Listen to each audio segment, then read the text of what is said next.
नमस्कार विद्यार्थी मित्रांनो, मी सीमा तुमच्या सरस्वती गुरुकुल चॅनलवरती स्वागत करत आहे।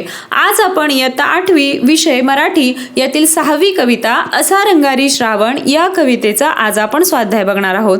तर या कवितेमध्ये आपल्याला श्रावण महिन्यातील वर्णन केलेले दिसून येते। श्रावण महिन्यामध्ये निसर्गामध्ये कोणकोणते बदल होतात ते या कवितेच्या माध्यमातून सांगितलेलं आहे। त्याचबरोबर श्रावण महिन्यात वेगवेगळे सण उत्सव लोक साजरे करतात त्याचंही वर्णन या कवितेमध्ये आलेलं आहे। तर अशा प्रकारची ही कविता आहे। आता आपण स्वाध्यायाला सुरुवात करूया। यातील पहिला प्रश्न आहे, खालील चौकटी पूर्ण करा।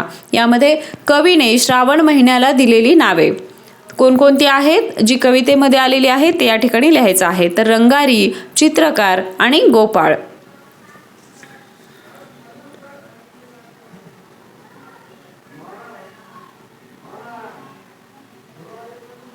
दुसरा प्रश्न आहे, प्रश्न तयार करा। श्रावण हे उत्तर येईल असा प्रश्न तयार करा। तर रंग उधळीत येणारा रंगारी कोण असा प्रश्न आपल्याला तयार करता येईल। इंद्रधनुष्याचा बांध हे उत्तर येईल असा प्रश्न तयार करा। तर श्रावणाने नभाला कोणता बांध घातला आहे असा प्रश्न आपल्याला विचारता येईल, ज्याचं उत्तर इंद्रधनुष्याचा बांध हे येईल। प्रश्न तिसरा, अर्थ लिहा। रंगारी, रंगारी म्हणजे काय? रंगाचे काम करणारा कारागीर। सृष्टी, सृष्टी म्हणजेच निसर्ग। झुला, झुला म्हणजे झोका। खेळगा म्हणजे सवंगडी।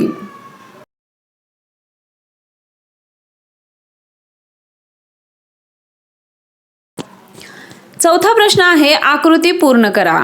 यामध्ये एक आकृती दिलेली आहे ज्यामध्ये मध्यभागी श्रावण महिन्याची विविध रूपे दिलेली आहेत। तर ती विविध रूपे कोणकोणती आहेत ती या चौकटींमध्ये आपल्याला लिहायची आहेत। तर सृष्टीचा हिरवा देखावा, रिमझिम सरीचे गाणे, ऊन पावसाचा खेळ आणि शेवटचा आहे चित्रांची मांडलेली पंगत।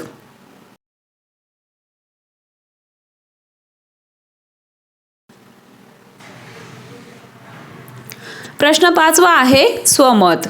त्यामध्ये जागोजागी चित्रांचीच त्यानं मांडली पंगत या ओळीतील कवीची कल्पना तुमच्या शब्दात स्पष्ट करा। तर उत्तर पाहूयात। या कवितेत श्रावण महिन्याच्या मोहक रूपांचे वर्णन केलेले आहे।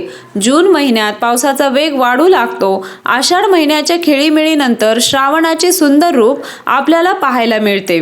ऊन पावसाच्या खेळाचा हा महिना कधी कधी आभाळ मेघांनी पूर्ण झाकोळून जातो, तर कधी लखलखीत ऊन पडते। तापल्या उन्हात पावसाच्या सरींनी वातावरणाला पुन्हा चैतन्य दिले जाते। असा हा श्रावण महिना फुलांनीही सजतो। दरी, डोंगर, ओढे, आकाश या ठिकाणी निसर्गाची विविध रूप आपल्याला पाहायला मिळतात।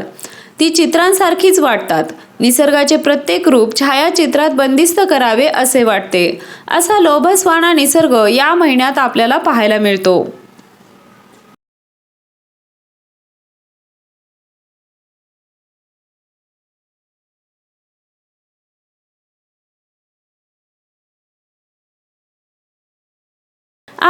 नागपंचमी आणि गोकुळ अष्टमी या सणांचा कवितेतून व्यक्त होणारा संदर्भ तुमच्या शब्दात लिहा। याचं उत्तर पाहूया। श्रावण महिन्यात नागपंचमी व गोकुळाष्टमी हे सण साजरे केले जातात। नागाला शेतकऱ्यांचा मित्र मानले जात असल्याने त्या दिवशी शेतकऱ्याचा रक्षक म्हणून नागाची पूजा केली जाते।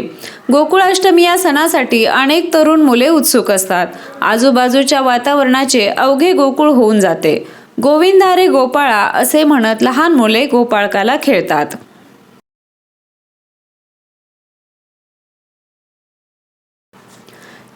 कवितेतून व्यक्त झालेला रंगारी श्रावण तुम्हाला का आवडला ते तुमच्या शब्दात सांगा। याचं उत्तर, निसर्गामध्ये रंगाची उधळण करणाऱ्या श्रावणाला कवींनी रंगारी म्हटले आहे। हा रंगारी श्रावण प्रत्येक माणसाला भुरळ घालणारा आहे। हा सृष्टीचा चित्रकार वाटतो, कारण त्यांचे प्रत्येक क्षणी विविध ठिकाणी रंग वेगवेगळे दिसतात।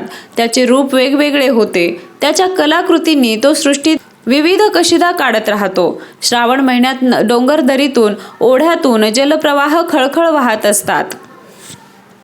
हिरवाईने निसर्ग नटलेला असतो। वेली जोमाने वाढलेल्या असतात। अनेक सण उत्सव या महिन्यात येतात, त्यामुळे आनंदाला उधाण आलेले असते. ऊन पाऊस यांचा पाठशिवणीचा खेळ चालू असतो, त्यामुळे सगळ्यांची धावपळ होत असते. असा हा रंगारी जादूगार असलेला श्रावण मला खूप आवडतो. आता खेळू या शब्दांशी या शीर्षकाखाली आपल्याला काही प्रश्न दिले आहेत, ते पाहूयात.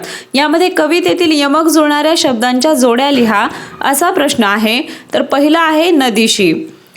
तर यमक जुळणारा शब्द आहे झाडांशी. लाजल्या सजल्या, झाडाला गाण्याला. आणि शेवटचा आहे बांधतो. त्याचा यमक जुळणारा शब्द आहे लपतो.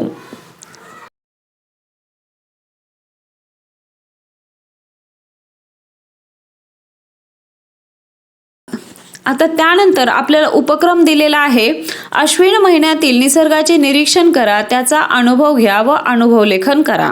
तर याचं उत्तर पाहूयात. आषाढ, श्रावण, भाद्रपद हे पावसाचे महिने संपतात आणि अश्विन महिना उजाडतो.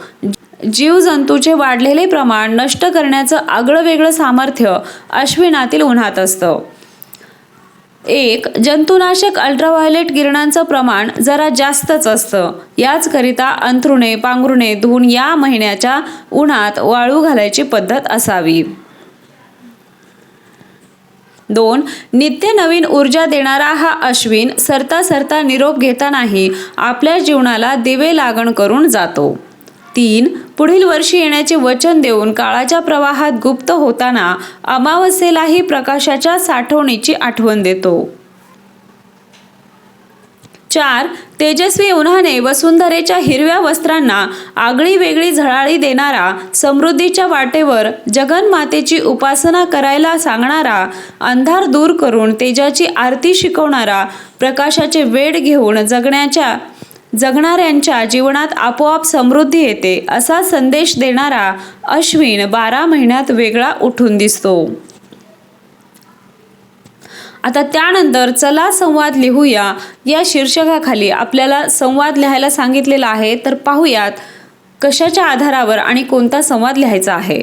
प्रश्न आहे झोका व झाड या दोघांमधील संवादाची कल्पना करून संवाद लेखन करा. इथे या ठिकाणी आपल्याला 2 चित्र दिसत आहेत, एक झोक्याचा आहे आणि एक झाडाचा आहे.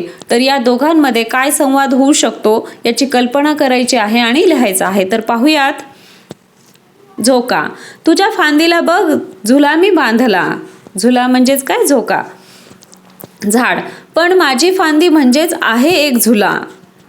त्यावरती झोका म्हणतो खाली वर वर खाली मी झोकात किती झुलतो. झाड. अरे पण माझ्यामुळेच तू इतका खुलतो. झोका. मागे पुढे आहे माझी ठेक्यावरची लय. झाड. मी नसेन तर होईल तुझा लगेचच विलय. विलय म्हणजे अस्त किंवा संप. त्यावरती झोका म्हणतो तू तर आहेस एका जागी पूर्ण गाडलेला. त्यावरती झाड म्हणतं मी घट्ट आहे मातीत म्हणूनच तुझा झोका वाढलेला. त्यावरती झोका म्हणतो तू एका जागी स्थिर बघ मी किती गतिमान. त्यावरती झाड म्हणतं नको धरूस फुकटचा हा व्यर्थ अभिमान. झोका. तू येतोस का झुल्यावर येईल तुला मजा. झाड म्हणतं मी जर हल्लो जागेवरून तर तुलाच होईल सजा. झोका. नको नको रे झाडा तू तर माझा मोठा भाऊ. त्यावरती झाड म्हणतं आरामात झोके घे तू आपण दोघे सुखात राहू. तर अशा प्रकारचा संवाद आपल्याला या ठिकाणी लिहिता येईल. यापेक्षा वेगळा संवादही तुम्ही या ठिकाणी लिहू शकता. हे फक्त उदाहरणासाठी या ठिकाणी मी दिलेलं आहे. आलं लक्षात? आशा आहे तुम्हाला सर्व प्रश्नांची उत्तरे समजली असतील. हा व्हिडिओ कसा वाटला ते कमेंट करून नक्की सांगा. व्हिडिओ आवडला असेल तर व्हिडिओला लाईक करा, तुमच्या मित्रांना हा व्हिडिओ शेअर करा आणि सर्वात महत्त्वाचं म्हणजे चॅनलला सबस्क्राईब करा. भेटूया पुढच्या एका नवीन व्हिडिओमध्ये. तोपर्यंत धन्यवाद.